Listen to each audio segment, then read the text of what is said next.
विहादिपूर्वं यो वै वेदांस प्रणोति तस्मै तमहदेवम् आत्मबुद्धिप्रकाशं मुमुक्षुर्वै वै शरणमहं प्रपद्ये। वैदिक विज्ञान प्रतिष्ठानमा सबैजनालाई हार्दिक स्वागत तथा अभिनन्दन गर्दै अब यो श्रीमद् भगवत गीताको तृतीय अध्याय अन्तर्गत आजको विषयलाई प्रस्तुत गरिन्छ, जसमा यो बताइने जो विषय छ यो विषयका सम्बन्धमा पहिले पनि बताइएको छ, जसमा चाहिँ द्वितीय अध्यायको अन्त्यमा ध्यायतु विषयान् पुंसः अर्थात् जुन व्यक्तिले विषयको चिन्तन गर्दछ, विषयको चिन्तन गरेपछि त्यो विषयप्रति आसक्ति उत्पन्न हुन्छ र त्यो आसक्ति उत्पन्न भएपछि त्यो वस्तुलाई प्राप्त गर्ने आकांक्षा जागेर आउँदछ। जुन वस्तुको विषयको चिन्तन गरेको छ त्यो विषयलाई प्राप्त गर्ने अभिलाषा उत्पन्न हुन्छ, चाहना जाग्दछ। त्यो चाहना जागेपछि त्यो विषय प्राप्ति प्रति व्यक्ति अग्रसर हुन्छ। त्यसमा कुनै व्यवधान उत्पन्न भयो भने त्यसमा क्रोध उत्पन्न हुन्छ। क्रोध उत्पन्न भएपछि मनुष्यको विवेक बुद्धि नष्ट हुँदछ, व्यक्तिको बुद्धिले काम गर्दैन। त्यहाँदेखि बुद्धि नष्ट भएपछि मनुष्य स्वयं नष्ट हुँदछ भनेर यस्तो प्रकारले पहिले बताइएको छ। त्यसै गरी इन्द्रियको विषयहरूमा भन्ने अर्को वाक्य पनि छ, इन्द्रियस्येन्द्रियस्य, यस्तो प्रकारले अर्को वाक्यद्वारा पनि त्यही विषयलाई सङ्केत गरेको छ। तर पनि यहाँनिर ती श्लोकहरूद्वारा त्यो विषयका सम्बन्धमा विवेचना गरिएको भए तापनि व्यक्तिको जन्म मरण आदि अनर्थ परम्पराको मूल कारणका सम्बन्धमा सामान्य रूपले निरूपण गरिएको थियो भने अब यहाँ त्यसैलाई विशेष रूपले निरूपण गर्नका लागि र त्यसको स्वरूप, त्यसको अधिष्ठान र त्यसलाई नष्ट गर्ने, त्यसलाई जित्ने उपाय, यी सबै विषयलाई जान्नका इच्छुक अर्जुनले ती पहिले बताएका विषयलाई बिर्सेको जस्तो गरेर, भुलेको जस्तो भएर स्वयं भगवानलाई प्रश्न गर्दैछन्। किनभने संसारको कारणलाई जानेपछि नै ज्ञानीजनले त्यसलाई परिहार गर्न सक्दछन्। त्यो कारणलाई नजानिकन त्यसलाई परिहार गर्न सकिँदैन। तसर्थ यहाँनिर भगवानलाई प्रश्न गर्दै अर्जुनले बताउँदछन्। अर्जुन उवाच अथ केन प्रयुक्तोऽयं पापं चरति पुरुषः अनिच्छन्नपि वार्ष्णेय बलादिव नियोजितः। अर्जुनले भने, हे भगवान, कुन चाहिँ बलवानद्वारा प्रेरित भएर, माने कुनै बलवान विषयद्वारा, बलवान वस्तुद्वारा प्रेरित भएर यो व्यक्तिले नचाहेर पनि, इच्छा नभए तापनि प्रबल राजा या अन्यद्वारा बलपूर्वक नियुक्त गरिएको सेवकले झैँ पापको आचरण गर्दछ। भन्नुको तात्पर्य व्यक्तिले पाप गर्न चाहँदैन, तर पनि कसैद्वारा बलपूर्वक प्रेरित गरेको जस्तो भएर उसले पाप कर्म गर्दछ। जसरी कुनै सेवकलाई कुनै राजा अथवा मालिकले प्रेरित गर्दछ, त्यसलाई लगाउँदछ र त्यो प्रेरित भएर काम गर्दछ, कुनै उसले नचाहेको काम पनि गर्दछ। सेवकले त्यो गर्न चाहँदैन, तर पनि मालिकका प्रेसरले गर्दाखेरि त्यो उसलाई गर्न मजबुरी हुन्छ।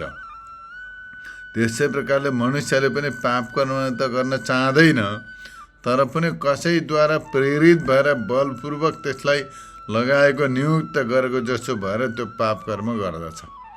त्यो को चाहिँ हो, कुन चाहिँ छ त्यस्तो प्रकारको बलवान? यस प्रकार अर्जुनले प्रश्न गरेका हुन्। अब यसलाई संक्षिप्त रूपले यहाँनिर व्याख्याद्वारा पनि बुझिन्छ। यहाँ बताउनुहुन्छ, यहाँनिर श्लोकमा प्रयोग गरेको जो अथ शब्द छ त्यो प्रश्नको आरम्भका लागि हो। अथ केन भनेर श्लोकमा अथ शब्दको प्रयोग गरिएको छ। त्यो अथ शब्द चाहिँ नयाँ प्रश्न उनले गरेका छन् अर्जुनले, त्यसको प्रारम्भका लागि अथ शब्द प्रयोग गरिएको। अब यहाँनिर बताउनुहुन्छ भगवानको नाम वृष्णि छ। भगवानलाई किन वृष्णि भनेको भन्दा ब्रह्मविदां ब्रह्मानन्दामृतं वर्षति इति वृष्णिः सम्यक् बोधश्चेन अवगम्यते इति वार्ष्णेय। अर्थात् ब्रह्मज्ञानीहरूमा ब्रह्मानन्द रूप अमृतलाई जसले वर्षाउँदछन् अनि जसले ब्रह्मज्ञानीहरूमा ब्रह्मानन्द रूप अमृत बरसाउँदछन् उनीलाई वृष्णि भनिन्छ। अर्थात् सम्यक बोध माने राम्रो प्रकारको उत्तम तत्त्वबोध, परमानन्द स्वरूप ब्रह्मबोध त्यस्तो जसले बरसाउँदछन् उपदेश दिन्छन् उनलाई वृष्णि भनिन्छ। त्यस प्रकारले जसबाट बोध उत्पन्न हुन्छ, जुन चाहिँ उनले बरसाएको ज्ञान रूपी अमृतद्वारा तत्त्वको साक्षात्कार हुन्छ, ब्रह्मानन्दको साक्षात्कार हुन्छ, अनुभूति हुन्छ भने हो त्यस्ता प्रकारका ज्ञान रूपी अमृत बरसाउने परमब्रह्म परमात्मा स्वरूप भगवानलाई वार्ष्णेय अर्थात् भगवान परमात्मा भनिन्छ। उनै भगवानलाई यस्तो प्रकारले वृष्णे शब्दले यहाँनिर सम्बोधन गरेर भगवानसँग अर्जुनले बताएका छन्। उनको सम्बोधन हो यो, हे वार्ष्णेय भनेर यस्तो प्रकारले अर्जुनले बताए। अब वार्ष्णेय भनेर सम्बोधन गर्दै अर्जुनले भन्दछन् कि बलवान राजा अथवा अरू कसैद्वारा बलपूर्वक नियुक्त गरिएको माने त्यसमा प्रेरित गरिएको, स्वयं नचाहे तापनि अरूद्वारा प्रेरित जबरजस्ती लगाइएको जस्तो भएर व्यक्तिले पाप कर्म गर्दछ। त्यो व्यक्तिलाई थाहा छ, उसले पढेको छ, जानेको छ, बुझेको छ, तर पनि उसलाई थाहा छ कि मृत्युको समान कार्य र अकार्यलाई जान्दछ। उसलाई सबै कुरो थाहा छ, यो गर्नु उचित छैन, यो पाप कर्म हो, यो अनुचित हो भन्ने कुरो थाहा छ। व्यक्तिलाई हिंसा गर्नु हुँदैन, मदिरापान गर्नु हुँदैन, ब्रह्म हत्या गर्नु हुँदैन, यस्तै प्रकारले व्यभिचार गर्नु हुँदैन, तास जुवा खेल्नु हुँदैन, यस्ता प्रकारका सबै अशुभ कर्म उसलाई थाहा छ। कुनै पनि जीव हत्या गर्नु हुँदैन, चोरी गर्नु हुँदैन भन्ने कुरो सबै कुरो थाहा छ। तर त्यो सबै कुरो जान्दा जान्दै पनि ऊ त्यसमा लागि पर्दछ, स्वयं त्यो व्यक्ति त्यसमा लागि पर्दछ। किनभने त्यो साध्य, त्यो पाप कर्मबाट कुनै साध्य फलको सिद्धि हुनेवाला छैन। यो पाप कर्म हो, यसबाट मलाई शान्ति हुँदैन, सुख प्राप्त हुनेवाला छैन, दुःख हुन्छ, परिणाममा घातक छ भन्ने कुरो जानेको छ, तर पनि उसले त्यो पाप कर्म गरेको हुन्छ। त्यसै प्रकारले अरूद्वारा प्रेरित भएको जस्तो भएर गर्दैछ। उसले चाहेको छैन तर पनि अरूद्वारा प्रेरित भएको जस्तो भएर गर्दैछ, उसले जबरजस्ती गर्दैछ। भनेदेखि कोद्वारा प्रयुक्त छ, त्यो को छ त्यसलाई मोटिभेट गर्दैछ, त्यसलाई प्रेरित गर्दैछ त्यो पाप कर्मप्रति। उसले स्वयं गर्न नचाहे तापनि को चाहिँ छ त्यसलाई प्रेरित गर्न? कोही व्यक्ति, कोही वस्तु, को छ त्यसमा? यस्तो प्रकारले कार्यकारणको सङ्घातमा कुन चाहिँ बलवानद्वारा प्रेरित भएर अयुक्त कर्म पनि गर्दछ। त्यो बाहिर छैन, त्यो प्रेरित गर्ने व्यक्ति, मोटिभेट गर्ने व्यक्ति त्यो बाहिर छैन, भित्र छ। यो कार्यकरण सङ्घातमा नै कार्य माने शरीर, कर्ण सङ्घातमा नै त्यो इन्द्रिय, कार्यकरण सङ्घात भनिन्छ यसलाई। शरीर र इन्द्रियका समूह जो छ, स्थूल शरीर र सूक्ष्म शरीरको समूह हो, यसै बिचमा छ त्यो प्रेरित गर्ने व्यक्ति, प्रेरणा दिने व्यक्ति। त्यो वस्तु, त्यो केद्वारा चाहिँ, कुन चाहिँ वस्तु छ, त्यसको के तत्त्व छ, केद्वारा चाहिँ त्यो पाप कर्म गर्न चाहन्छ, उसले पाप कर्म गर्दछ, आफूले नचाहेर पनि गर्दछ भनेर यस्तो प्रकारले अर्जुनले प्रश्न गरे। बडो वैज्ञानिक प्रश्न छ, बडो सूक्ष्म प्रश्न छ। यो प्रश्न सुनेपछि यहाँनिर अब त्यहाँनिर अकाम पुरुषको कुनै पनि क्रिया देख्नमा आउँदैन, माने जसको कुनै प्रकारको कामना छैन। अकाम च क्रिया काचित् दृश्यते नेह करिचित् यद्यति कुरुते जन्तु तत्तत् काम्य से चेष्टितम। अर्थात् यहाँनिर एउटा शास्त्रको वचन के छ भने, जो अकाम व्यक्ति छ, जसले कुनै कामना गर्दैन, त्यो कामना नभएको व्यक्तिमा कुनै प्रकारको क्रिया त देखिँदैन। जो कामना छैन, चाहँदैन, त्यसले कुनै क्रिया त गर्दैन। जन्तुले जे जति गर्दछ, यहाँ प्रयोग गरेको जन्तु शब्दबाट विशेष गरेर मनुष्यलाई बुझ्नु पर्दछ। किनकि पशु प्राणीलाई त कुनै प्रकारको पुण्य कर्मको फल अथवा पाप कर्मको फल प्राप्त हुँदैन, विशेष गरेर मनुष्यलाई हुन्छ। त्यस कारणले गर्दा जन्तु शब्दले मनुष्यलाई जान्नु पर्दछ। क्रियारहित पुरुषमा त कुनै प्रकारको क्रिया देखिँदैन, कुनै प्रकारको कर्म गर्दैन उसले। अब यसको विपरीत जन्तुले जे जति कर्महरू गर्दछ त्यो सबै कामकै चेष्टा, कामकै कारणले गर्दाखेरि मनुष्यले कर्म गर्दछ, चाहना गर्दछ, चिन्ता गर्दछ, शोक गर्दछ। त्यस कारणले गर्दाखेरि सबै कामकै चेष्टा हो। कामकै कारणले गर्दाखेरि मनुष्यले सबै कुरो गर्नमा बाध्य हुँदछ। अब यो न्याय अनुसार सबै कर्महरूको आचरणको कारण र सबै अनर्थहरूको बीज भनेको मूल कारण काम नै हो। यस्तो प्रकारले बताउनको लागि भगवान भन्नुहुन्छ, श्री भगवान वाच काम एषा क्रोध एषा रजोगुण समुद्भव महासनो महापापमा विद्येनामिह वैरिडम। भगवानले भन्नुभयो रजोगुणबाट उत्पन्न भएको यो काम, जो काम छ, काम रजोगुणबाट उत्पन्न भएको, अतः यो रजोगुणबाट जो काम उत्पन्न भएको छ यो वैषयिक प्रबल अभिलाषा। अब यहाँ काम शब्दको अर्थ के हो भने प्रबल विषय सम्बन्धित अभिलाषा, डिजायर्स। डिजायर्स जो विषय सम्बन्धित अभिलाषा छ, इच्छा आकाङ्क्षा छ, कुनै पनि प्रकारको आकाङ्क्षा, कुनै पनि वस्तु सम्बन्धित अभिलाषा, यश सम्बन्धित, पुत्र सम्बन्धित, वित्त सम्बन्धित, तिनै प्रकारका अभिलाषा, तिनैमा सबै अन्तर्भूत हुँदछन्। त्यसै अन्तर्गत सबै आउँदछन्। लोकैक्षण भनेको मान सम्मान, यश, कीर्ति, प्रतिष्ठाको अभिलाषा। अब अर्को अभिलाषा छ पुत्र, छोरा छोरी, नाति पनाति इत्यादि जनको अभिलाषा। त्यस्तै प्रकारको अर्को वित्त भनेको धन सम्पत्तिको अभिलाषा, सुन चाँदी, जमिन जायदाद, घर इत्यादि, वाहन इत्यादि जति पनि विषय छन् ती सबैको सम्पत्तिको अभिलाषा। यी ती सबै अभिलाषालाई काम शब्दले बताइएको छ। यहाँ यी सबै प्रकारका अभिलाषा मध्ये कुनै पनि वस्तुको अभिलाषा छ, इच्छा छ भने त्यसलाई काम भनिन्छ।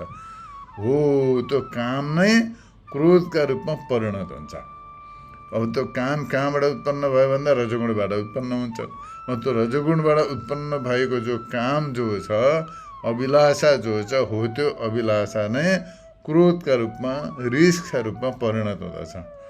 त्यो कहिले पनि तृप्त हुँदैन। त्यो कामना जो छ कहिल्यै तृप्त हुँदैन। साराका सारा धरतीमा भएका सुन चाँदीहरू ल्याएर दियो भने, एउटै व्यक्तिलाई दियो भने त्यो एउटै व्यक्ति पनि तृप्त हुँदैन। जगतमा भएको सम्पूर्ण जग्गा जमिन, सबै सुन चाँदी, सबै प्रकारका अभिलषित वस्तुहरू दियो भने एउटा व्यक्ति पनि तृप्त हुन सक्दैन संसारका विषयले। त्यस कारणले गर्दाखेरि उपनिषदमा बताइएको नवित्तेन तर्पणीयो मनुष्यो भनेर। संसारमा भएका हिरण्यम्बसवा स्त्रीया, सुन, त्यस्तै प्रकारले सुन्दर स्त्री अथवा पुरुष अथवा कुनै पनि त्यस्ता प्रकारका लौकिक भौतिक विषय वस्तुहरूद्वारा एउटै व्यक्ति पनि तृप्त हुन सक्दैन। कुनै व्यक्ति भौतिक सम्पदाबाट तृप्त हुन सक्दैन। त्यस कारणले गर्दाखेरि पुरुषहरूमध्ये जति पनि व्यक्तिहरू छन् संसारमा, तिनीहरूले ठुल्ठुला दोषहरू प्राप्त हुँदछन्। ती संसारका विषय वस्तु सम्बन्धित कामनाबाट अनेक प्रकारका दोषहरू प्राप्त हुँदछन्, नाना प्रकारका पाप कर्महरू पनि गर्दछन्। त्यस कारण यो लोकमा यो मुमुक्षुका लागि शत्रु हो भने जो मोक्ष चाहने व्यक्ति छ, मुमुक्ष व्यक्ति छ, उसका लागि यो काम र क्रोध जो हो शत्रु हुनेहरू, दुवै शत्रु हुन्। विशेष गरेर यहाँ कामलाई बताइएको छ। त्यो कामबाटै क्रोधमा नै रिस पनि उत्पन्न हुन्छ। सर्वप्रथम विषयको कामना जाग्दछ, अभिलाषा जाग्दछ। त्यो अभिलाषा पुरा भएन, इच्छा पुरा भएन भने क्रोध उत्पन्न हुन्छ, भने रिस उत्पन्न हुन्छ। त्यस कारण काम सबैको मूल शत्रु हो, दुःखको मूल कारण हो। अब यस्ता प्रकारले यो भावार्थ बताइयो, यसलाई व्याख्याद्वारा पनि बुझिन्छ। सर्वेषां प्रवृत्ते काममूलत्वात् कामः सर्वप्रत्यक्ष इति अभिप्रायेण एष इति पुरो निर्देशः। अर्थात् सबैको प्रवृत्तिको कारण काम हो। प्रवृत्ति माने कुनै पनि व्यक्ति कुनै विषयप्रति लागि पर्दछ भने त्यसका पछाडि कारण के हुन्छ भने काम। कामकै कारणले गर्दाखेरि व्यक्ति विषयमा कुनै कर्ममा प्रवृत्त हुँदछ। त्यसबाट उसले के अभिलाषा पूर्ण गर्न चाहन्छ, के कामना छ उसका मनमा, के वस्तु प्राप्त गर्ने अभिलाषा छ, त्यस कारण ऊ त्यसमा प्रवृत्त भएको हो।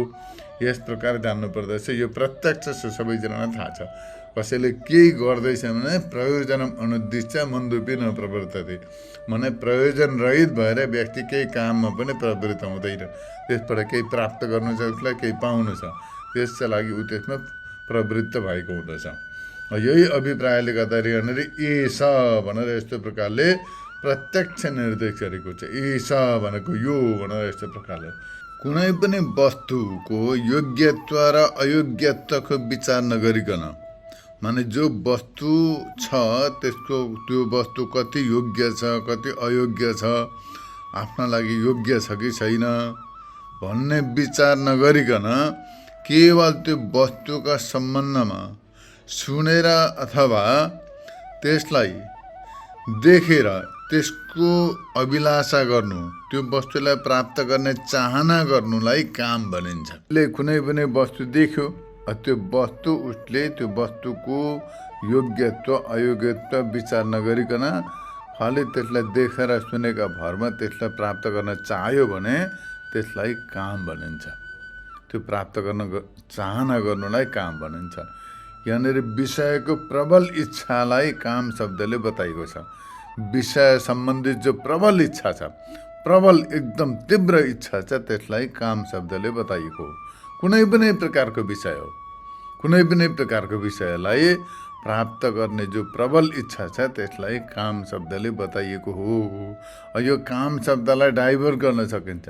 प्रत्येक विषयलाई प्राप्त गर्ने तीव्र इच्छा प्रबल इच्छा छ भने त्यो इच्छालाई परित्याग गरेर मोक्ष रूप परम पुरुषार्थलाई प्राप्त गर्ने इच्छा गरियो भनेदेखि फेरि त्यो त्यही काम उद्धार कारक पनि हुन सक्दछ।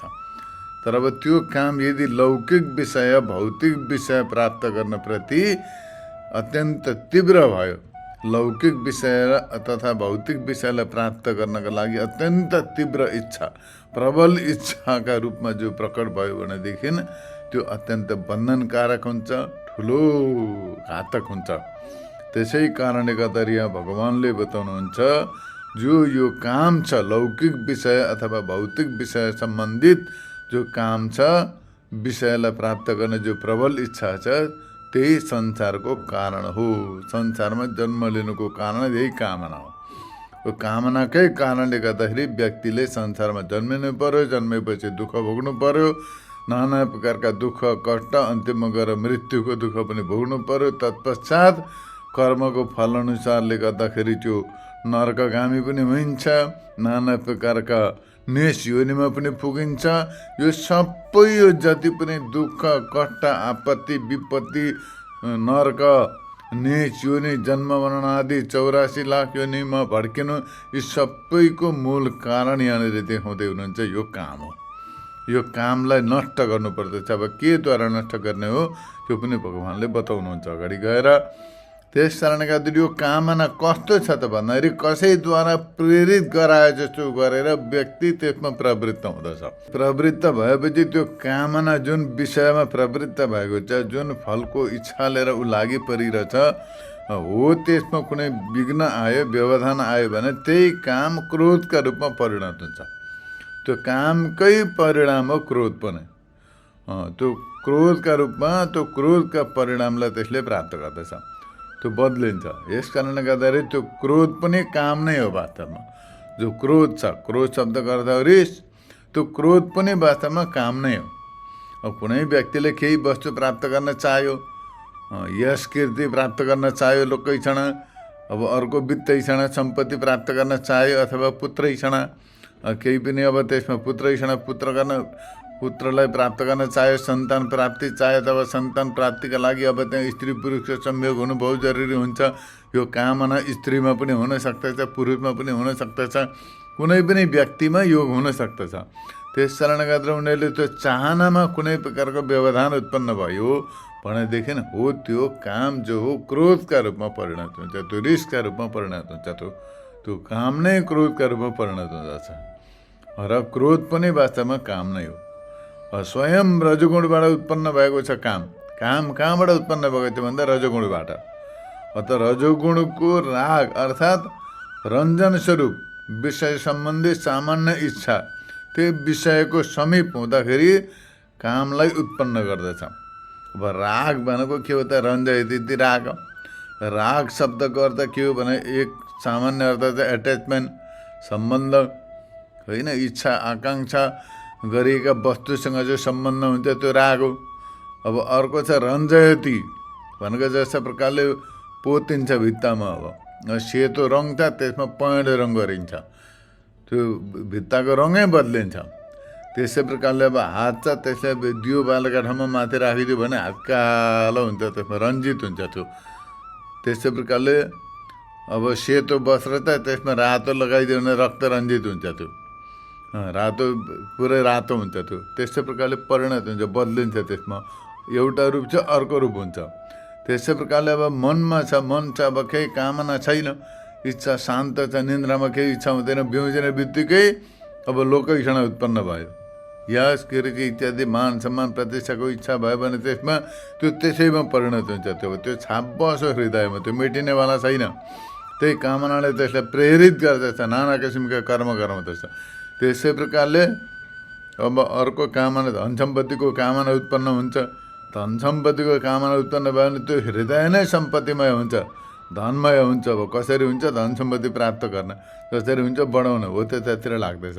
त्यसै प्रकारले अर्को छ पुत्रैषण, सन्तानको अभिलाषा छ भनेदेखि अब विवाह गर्नु पर्यो, त्यसका लागि अब कन्यालाई अब वर चाहियो, वरलाई कन्या चाहियो, त्यसका अन्वेषणमा लाग्दैछ।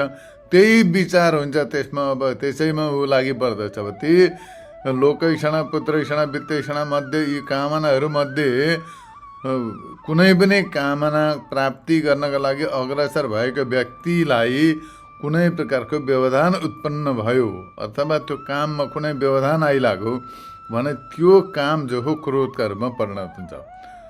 त्यसकारणले गर्दा त्यो रञ्जन स्वरूप विषय सम्बन्धी सामान्य इच्छा त्यो विषयको समीप हुँदाखेरि त्यसमा काम उत्पन्न हुँदछ। अब कुनै पनि विषय छ, अब मानव व्यक्तिमा कुनै कामना छैन, शान्त छ, तर अब जाँदै जाँदै बाटामा सुन चाँदीको खानी भेट्यो भने त्यसलाई प्राप्त गर्ने इच्छा लाग्दछ। त्यसै प्रकारले अगाडि गयो, अब त्यसमा खानेकुरो मिठा मिठा पदार्थहरू छन् भनेदेखि त्यही प्राप्त गर्ने इच्छा हुन्छ, त्यही खाने इच्छा हुन्छ। त्यसै प्रकारले कुनै वस्त्र होस्, त्यसै प्रकारले अब कसैले यश कीर्ति सबै अरूले गुण गाइदे, फल्ना व्यक्ति बहुत प्रसिद्ध छ, बहुत उत्तम छ, एकदम बहुत महान छ भनेर अर्का गुण गाइदिएको सुन्यो भने ओहो त्यस्तै प्रकारको यश कीर्ति मेरो पनि हुनुपर्ने थियो, म पनि त्यस्तै हुन सकौँ भनेर त्यो कामना उत्पन्न हुँदछ। फल्ना व्यक्ति बहुत धनी छ भन्दा म पनि त्यस्तै प्रकारले धनी हुन सकौँ, त्यही कामना उत्पन्न हुन्छ। त्यस कारणले गर्दाखेरि विषयको समीप हुँदा माने कुनै पनि विषय दृष्टिगत होस् अथवा श्रुत होस्, माने सुनिएको देखेको कुनै पनि विषयको समीप हुँदाखेरि त्यो कामना उत्पन्न हुन्छ। अब सामान्य विषय, अब कुनै सुगन्ध आयो, चन्दनको सेन्ट आयो भने त्यसलाई पनि प्राप्त गर्ने इच्छा हुन्छ, त्यसलाई प्राप्त नगरिकन छोड्दैन व्यक्तिले। कसैले बतायो फल्ना जग्गा बहुत सुन्दर छ, बहुत रमणीय छ, बहुत आनन्ददायी छ भनिदियो भने त्यहाँ जाने इच्छा गर्दछ, त्यसलाई देख्ने इच्छा गर्दछ। त्यस्तै प्रकारले कुनै वस्तु अब बडा स्वादिष्ट छ भने त्यसलाई खाने इच्छा उत्पन्न हुन्छ, त्यहाँ त्यसलाई प्राप्त गरेरै छोड्छ। प्राप्त गर्नमा कुनै व्यवधान उत्पन्न भयो, कसैले डिस्टर्ब गर्यो भने त्यसमा क्रोध उत्पन्न हुन्छ, त्यो रिसका रूपमा परिणत हुन्छ।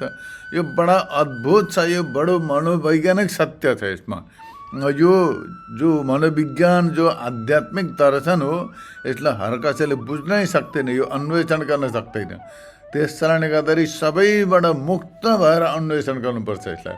कुनै प्रकारको साम्प्रदायिक झन्झट, कुनै प्रकारको पन्थगत झन्झट, कुनै प्रकारको यो अभिमानलाई छोडेर शुद्ध हृदयले सारा अभिमानलाई दरकिनार गरेर शुद्ध शास्त्रको अन्वेषण गरेर मात्रै यसलाई बुझ्न सकिन्छ। एकदम दार्शनिक वैज्ञानिक र व्यावहारिक दृष्टिले यसलाई अन्वेषण गर्नुपर्दछ, अनुसन्धान गर्नुपर्दछ, अनि मात्रै यसलाई हृदयङ्गम गर्न सकिन्छ। यही विषयलाई भगवान्ले स्पष्ट गर्दै बताउँदै हुनुहुन्छ कि स्वयं रजोगुणबाट उत्पन्न भएको यो काम, अब रजोगुणबाट उत्पन्न भएको हुनाले गर्दा एकदम राग हो, अर्थात् रञ्जन स्वरूप छ। विषय सम्बन्धी सामान्य इच्छा त्यो विषयको समीप हुँदाखेरि त्यो काम उत्पन्न हुँदछ। यस कारणले गर्दाखेरि कामलाई रजोगुणबाट उत्पन्न भएको हो भनेर बताएको, रजोगुणबाट उत्पन्न भएको हो यो, यस्तो प्रकारले। अथवा अर्को अर्थबाट बताउनु हुनुहुन्छ कि गुणहरूको तत्त्वलाई जान्ने जो ज्ञानी छ उसको प्रज्ञालाई सात्विकी भनिन्छ। सात्विक प्रज्ञा बुद्धि पनि 3 प्रकारको हुन्छ, सात्विक, राजसी र तामसी। गुणहरूको तत्त्वलाई जान्ने जो जहाँ ज्ञानी छ, ज्ञान सम्पन्न छ, विवेक सम्पन्न छ, अनुभव सम्पन्न छ, त्यस्तो प्रकारको प्रज्ञालाई सात्विकी मानिन्छ, सात्विक प्रज्ञा मानिन्छ। त्यस्तै प्रकारले विचित्रतालाई अनि बेहोसीलाई तामसी मानिन्छ। बेहोसी छ जो, होस छैन, बेहोसी छ, अनकन्सियस छ, त्यसलाई बेहोसी तामसी भनिन्छ। र क्रियालाई राजसी भनिन्छ। राजसी भनिन्छ। अब दुइटै देखियो तेस्रो छ जो यो बिचको छ, तामसी पनि होइन, सात्विक पनि होइन, बिचको छ, त्यस कारणले त्यसलाई राजसी भनिन्छ। यस्ता वचनबाट पनि क्रिया रजोगुण हो। जति पनि क्रियाहरू छन्, जो पनि कर्म गर्दछ मनुष्यले, त्यो रजोगुण, त्यो कामना सम्बन्धी, त्यो लोभ सम्बन्धी जो कर्महरू छन्, तिनीहरू सबै रजोगुणी कर्महरू छन्। त्यो रजोगुण हो, त्यो सबै त्यसको उत्पत्ति जसबाट भएको छ त्यो रजोगुणी समुद्भव हो, माने काम हो, प्रवृत्तिको हेतु हो।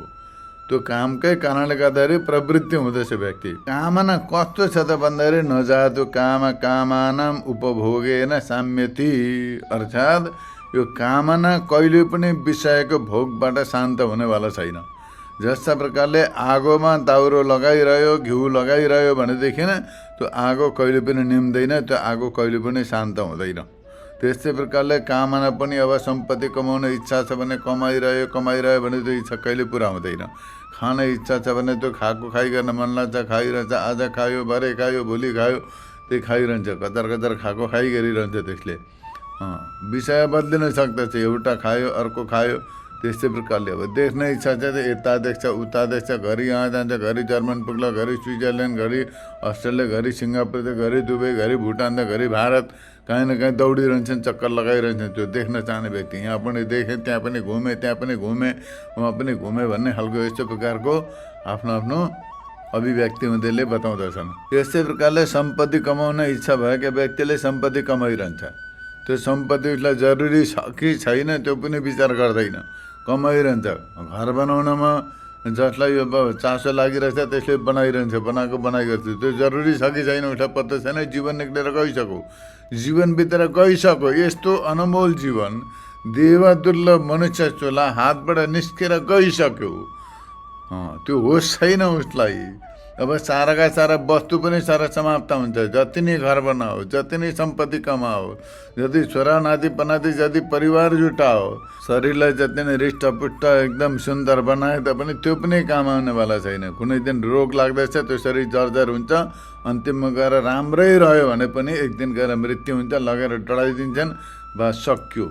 अरबौँ खरबौँ खर्च गरेर बनाएको हृष्टपुष्ट भएको शरीर पनि सक्यो, त्यो महल पनि सकिए, परिवार पनि छुटे, जीवन पनि छुट्यो। त्योभन्दा ठुलो नोक्सान अरू के होला? व्यक्तिले त सोच्छ या 4 आना पैसाको नोक्सान भयो भने बडा टेन्सन हुन्छ, तर त्योभन्दा ठुलो नोक्सान के हुँदैछ त्यो कुरो थाहा नै छैन। व्यक्तिलाई होस छैन, चेत छैन। व्यक्तिले सोच्छ मेरो त जमिन सक्यो, त्यस्तै प्रकारले अब अर्को कुरो सोच्छ सम्पत्ति सक्यो, नोक्सान भयो सम्पत्ति, जमिन लस भयो, सम्पत्ति लस भयो, यस्तो प्रकारले सबै अब परिवारहरू नष्ट भयो, परिवारहरूको मृत्यु भयो, सबै लस भयो, म त एक्लो भएँ, आपत्तिमा परेँ भनेर गुनासो गर्दैछ। त्यो यो कुरो गुनासो गर्दैन कि मेरो आयु बितेर गयो, देवदुर्लभ मनुष्य चोला व्यर्थमा जान आँटो, मैले जान्नुपर्ने जुन तत्त्व जानेको छैन, गर्नुपर्ने कुरो जुन गरेको छैन, मेरो लक्ष्यबाट म च्युत हुँदैछु, बहिर्मुखी हुँदैछु, मैले लक्ष्यलाई प्राप्त गर्नुपर्दछ। फेरि यस्तै जीवन पाउँछु कि पाउँदिनँ, फेरि यस्तै जीवन मनुष्य जीवन पाएर मैले यस्तो प्रकारले ध्यान चिन्तन साधना गर्ने अवसर पाउँछु कि पाउँदिनँ, यस्तो प्रकारले सोच्दैन उसले। यतापट्टि सोच विचार छैन, जागरुकतै छैन, अर्कातिर छ। अब त्यस कारणले गर्दाखेरि यो बहिर्मुखी प्रवृत्तिले गर्दाखेरि व्यक्ति निरन्तर दुखी हुन्छ, निरन्तर त्यस्तो चिन्तामा परिरहन्छ, अन्तिममा गएर त्यस्तै प्रकारले उसको मृत्यु हुन्छ, त्यहाँबाट फेरि अर्को जोनीमा जान्छ। अब उसको कर्मअनुसारले जन्मान्तरलाई प्राप्त गर्दछ। त्यस कारणले गर्दाखेरि यो सबैको यो जति बताइयो सबैको अन्तिममा मूलमा के छ त भन्दा काम। त्यही कामले गर्दाखेरि, कामनाले गर्दाखेरि व्यक्ति नाना प्रकारका अनेक प्रकारका अन्धकारमा भड्किन्छ, त्यसैमा गएर फस्दछ। त्यस कारणले गर्दाखेरि यो कामना कहाँबाट उत्पन्न भयो? रजोगुणसम्म भयो, रजोगुणबाट उत्पन्न भयो। हर कोही केही न केही गरिरहेको छ नि त, खालि कहिले बस्दैन। कोही सम्पत्ति कमाइरहेको छ, कोही त्यो सम्पत्ति कमाउनको लागि व्यापार गर्दैछ, कोही नोकरी गर्दैछ, कोही अब मान सम्मान पाउनका लागि के गर्दैछ, आफ्नो अहङ्कारको पोषणका लागि म केही हुँ भन्ने कुरो देखिन चाहँदैछ, देखाउन कोसिस गर्दैछ। त्यस्तै प्रकारले अब कुनै न कुनै माध्यमबाट व्यक्तिले यही कामनालाई पूर्ति गर्ने चेष्टा गर्दैछ, अरू केही होइन। कामनालाई नष्ट गर्ने चेष्टा गर्दैन, कामना पूर्तिको चेष्टा गर्दैछ हर व्यक्तिले। जुन दिन व्यक्तिले कामनालाई नष्ट गर्ने चेष्टा गर्दैछ त्यति बेला ऊ मोक्षको अधिकारी हुन्छ। तर व्यक्तिले जहिलेसम्म कामना पूर्तिको चेष्टा गर्दैछ उसको मुक्ति कहिले पनि हुनेवाला छैन। अनि सम्झौता गर्दछ, अनि अरू बाँच्नेले पनि सम्झौता गरिदिन्छन्। यो फल्नाको त हामीले यस्तो प्रकारले दशगात्र गरिदिउँ, कसैले पितृष्टि गरिदिउँ, वैकुण्ठ उत्सव गरिदिउँ, के गरिदिउँ, कहाँ जमिन दान दिउँ, उसका नाममा के गरिदिउँ, ऊ मुक्त भयो भन्ने गर्दैछन्। त्यो एउटा सम्झौता मात्रै हो, त्यो अहङ्कारका साथमा गरेको सम्झौता हो। शास्त्रले यो विधान किन गरेका हुन्छ भन्दाखेरि यो लोक व्यवस्थाका लागि पनि हो। र त्यो मरेको केही गर्न सकेन, त्यसले मूर्खै भएर उसले जीवन बितायो भने त्यो प्रेत योनि, भूत योनिमा, प्रेत गतिमा नजाओस् भनेर त्यो प्रेत योनिबाट छुटकारा पाउने एउटा माध्यम, एउटा विधि बताएका मात्रै हुन्। तर वेदले सिधा सिधा भन्दछन् कि तमेव विदित्वात् मृत्युमेति नान्य पन्थ विद्यते राय ऋते ज्ञानन्न मुक्ति तेषां सुखम शाश्वतम नेतरेशम इत्यादि नाना प्रकारका प्रमाणहरूद्वारा वेदले बताएका छन् कि तत्त्व ज्ञान बिना व्यक्तिको मुक्ति हुँदैन, तत्त्व साक्षात्कार बिना व्यक्तिको मुक्ति हुँदैन। तत्त्व साक्षात्कारका लागि सर्वप्रथम व्यक्तिमा विवेक भइरहेका षड्सम्पत्ति र मुमुक्षु जस्ता साधन चतुष्टय हुनुपर्दछ। तत्पश्चात वेदान्तको श्रवण मनन निधि ध्यान गर्नुपर्दछ र तत्पश्चात तत्त्वको साक्षात्कार हुन्छ र अनि मात्रै मुक्ति हुन्छ। यो वैदिक सिद्धान्त हो, यो वेदले बताएको। त्यस कारणले गर्दाखेरि अब एक साथमा त्यो अरूको विरोध देखिन्छ, तर विरोध यसमा छैन वास्तवमा। किनभने भगवान्ले बताउनु भएको छ नैसर्गिको एवं लोक व्यवहार। यो लौकिक वैदिक जति पनि व्यवहार छन्, जति विधानहरू छन्, यो नैसर्गिक हो, लोक व्यवहार हो यो। त्यस कारणले गर्दाखेरि कुनै लोकलाई प्राप्ति गर्नु मुक्ति हुँदैन। अतः मुमुक्षु व्यक्तिका लागि काम शत्रु हो, तर भोगी व्यक्तिका लागि काम मित्र हो। त्यसै कुरालाई स्पष्ट गर्दै भगवान् बताउनुहुन्छ महासनो महापापमा विज्ञेनामिह वैरिडम, अर्थात् रहेछ असन जसको, त्यसलाई महाअसन भनिन्छ। महाअसन अर्थात् जो कहिले पनि तृप्त हुँदैन, कहिले पनि पूर्ण हुँदैन। आजसम्म कोही व्यक्ति सम्पत्तिले तृप्त भएको छैन, खाएर पनि तृप्त भएको छैन, कुनै जग्गा जमिन पाएर पनि तृप्त भएको छैन, कुनै सखा सन्तान नाति पनाति इत्यादि पुत्रैषणबाट पनि तृप्त भएको छैन। जति गऱ्यो त्यति बढ्दै जान्छ, जति इच्छा गऱ्यो त्यति बढ्दै जान्छ, जति पायो त्यति बढ्दै जान्छ। मनोरथानम न समाप्तिरस्ति भनेको मनका इच्छाहरूको कहिले समाप्ति हुँदैन। त्यस कारणले गर्दा यसलाई महासनो भनेर यस्तो प्रकारले बताइएको, माने कहिले तृप्त हुँदैन, कहिले अन्त्य छैन, यसको सीमा छैन कामनाको। त्यस कारणले गर्दाखेरि महापापमा, यो महान पापमा पनि अनेक प्रकारका दोषले युक्त छ। यो अनेक प्रकारका दोषहरू छन्। यो कामना पूर्ति गर्ने हुँदा मनुष्यलाई नाना प्रकारका पापहरू लाग्दछन्, नाना प्रकारका दोषहरू प्राप्त हुँदछन्। त्यस कारणले गर्दाखेरि यसलाई महापापमा भनिन्छ। पूर्तिका लागि व्यक्तिले चोर्दछ पनि, ढाड्दछ पनि, हत्या पनि गर्दछ, छल पनि गर्दछ, कपट पनि गर्दछ, दम्भ पनि गर्दछ, अभिमान पनि गर्दछ। कुन चाहिँ दोष गर्दैन, कुन चाहिँ पाप गर्दैन स्वार्थी व्यक्तिले। स्वार्थी व्यक्तिले आफ्नो स्वार्थ सिद्ध गर्नका लागि केही पनि गर्न तयार हुन्छ, केहीका साथमा पनि उसले सम्झौता गर्दछ। त्यस कारणले गर्दाखेरि यो कामको आवेशमा बगेको व्यक्ति, माने कामका आवेशद्वारा अत्यन्त उन्मत्त भएको व्यक्तिले केही पनि कर्म गर्दछ। कुनै पनि कर्म गर्नबाट ऊ हिचकिचाउँदैन, किनभने कामका आवेशद्वारा उसको बुद्धि त भ्रष्ट भएको हुन्छ। त्यस कारणले गर्दाखेरि ऊ चाण्डालदेखि पनि धन लिन्छ, जोदेखि नलिनुपर्ने त्योदेखि पनि लिन्छ, जुन कुरो नखानुपर्ने त्यो पनि खान्छ, जुन कुरो नबोल्नुपर्ने त्यो पनि बोल्छ। जुन काम नगर्नुपर्ने त्यो पनि गर्दछ। स्वार्थद्वारा अन्धो हुन्छ व्यक्ति। उसको स्वार्थ पूर्तिका मार्गमा कुनै बाधा आइलाग्यो भने अत्यन्त क्रोधी हुन्छ व्यक्ति, माने त्यो काम नै क्रोधका रूपमा परिणत हुन्छ। र क्रोधी भएपछि उसले आफ्ना सम्माननीय व्यक्ति, आफ्ना आदरणीय व्यक्तिहरूको पनि अपमान गर्दछ। आफ्ना मातापिता अथवा आफ्ना गुरु, उनीहरूलाई पनि कोस्दछ, उसले उनीहरूलाई पनि दुःख दिन्छ, उनीहरूलाई पनि अपमान गर्दछ। त्यस्तै प्रकारले गौ हत्या पनि गर्दछ। अब आफ्नो स्वार्थ पूर्तिका लागि गौ जस्तो पूजनीय प्राणीको पनि हत्या गर्दछ उसले। जुन चाहिँ गौले दुध दिन्छन्, दही, दुध, घिउ, गव्य इत्यादिद्वारा कर्म सम्पादन हुन्छ, कर्मको साधनमा महत्त्वपूर्ण भूमिका गौको छ, त्यो गौलाई पनि हत्या गर्दछ र आफ्नो स्वार्थ पूर्ति गर्दछ सम्पत्ति कमाउनको लागि, अथवा केही आफ्नो स्वार्थ पूर्तिका लागि कतिले त त्यो गौको मांस भक्षण पनि गर्दछन्। त्यस कारणले गर्दाखेरि व्यक्ति यस्तो खालको खतरनाक प्राणी हो यो मनुष्य भनेको यहाँ बताउनुहुन्छ भगवान। र यो अझै त्यो व्यक्तिमा अब कामना उत्पन्न हुन्छ, त्यो कामना बढ्दै जान्छ, कामनामा विघ्न आयो भने क्रोध पनि बढ्दै जान्छ। त्यसै कारणले गर्दाखेरि यो कामलाई महान पापमा, अत्यन्त पापिष्ट भनेर बताएको। ठुलो पाप, सबैभन्दा ठुलो पापी त्यो कामनायुक्त व्यक्ति हो।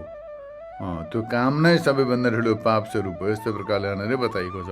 यस कारण यो संसारमा कामलाई नै मुमुक्षुहरूको बैरी, माने जो मोक्ष चाहने मुमुक्षु व्यक्तिहरू छन् उनीहरूको बैरी माने शत्रु, शत्रुलाई बैरी भनिन्छ।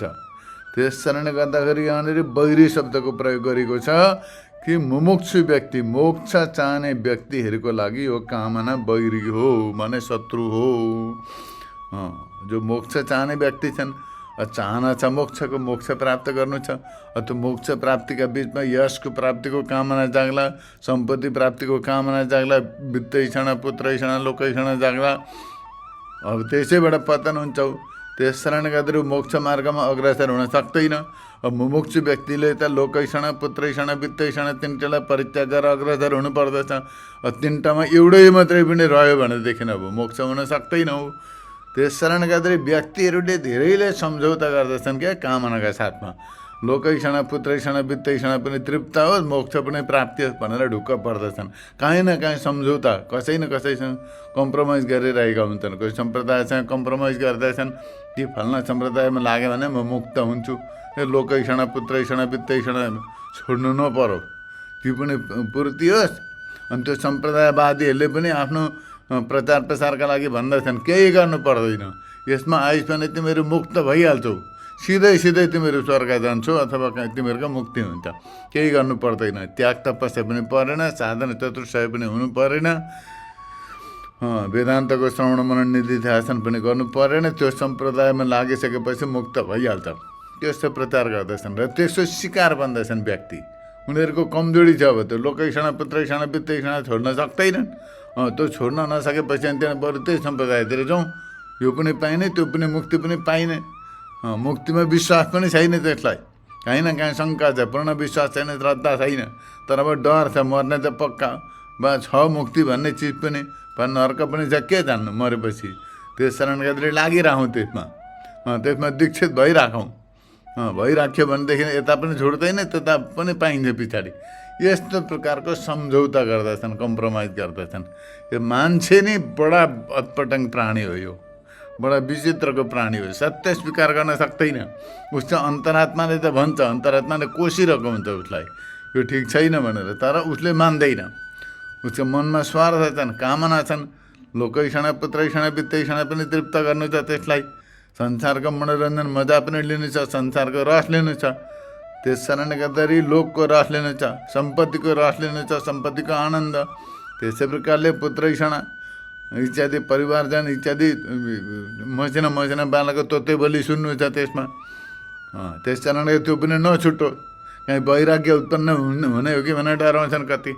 त्यस कारणले गर्दाखेरि हामी जस्ता व्यक्तिका छेउमा चाँडै आउँदैनन्, किनकि वैराग्य उत्पन्न भयो भने त्यो ऊ जस्तै हुनुपर्छ भन्छ उसले त। त्यस कारणले त्यस्तो कसले हुने, हामी त्यस्तो हुन सक्छौँ न भनेर उल्टा हामीलाई पनि गरिरहेको हुन्छ। बडो विचित्र हुन्छ संसारको मानिस, स्वार्थी व्यक्ति। उसले बताउनुहुन्छ मुमुक्षु व्यक्तिका लागि यो कामना बैरी हो। शत्रु हो, यसलाई परित्याग गर्नुपर्दछ, छोडिदिनु पर्दछ। यो प्रतिबन्धक हो, अत्यन्त ठुलो प्रतिबन्धक हो, यो सामान्य प्रतिबन्धक होइन। त्यसकारणले गर्दाखेरि कामनालाई परित्याग गर्ने उपदेश दिनुहुन्छ भगवान्ले। यहाँनिर जहि शत्रु महाबाहो कामरूपम दुरासदम भनेर अन्तिममा गएर बताउनुहुन्छ। अत यहाँनिर कामको र क्रोधको स्वरूपको विषयमा यहाँ विवेचना गरियो। यसलाई स्पष्ट रूपले बुझ्नु पर्दछ। विषय निरन्तर अगाडि बढ्नेछ, केही विषय अगाडिसम्म यसलाई प्रतिपादन गरिनेछ। तर आजको विषयलाई यति नै प्रतिपादन गरेर आज विराम गरिन्छ। हरि ओम तत्सत।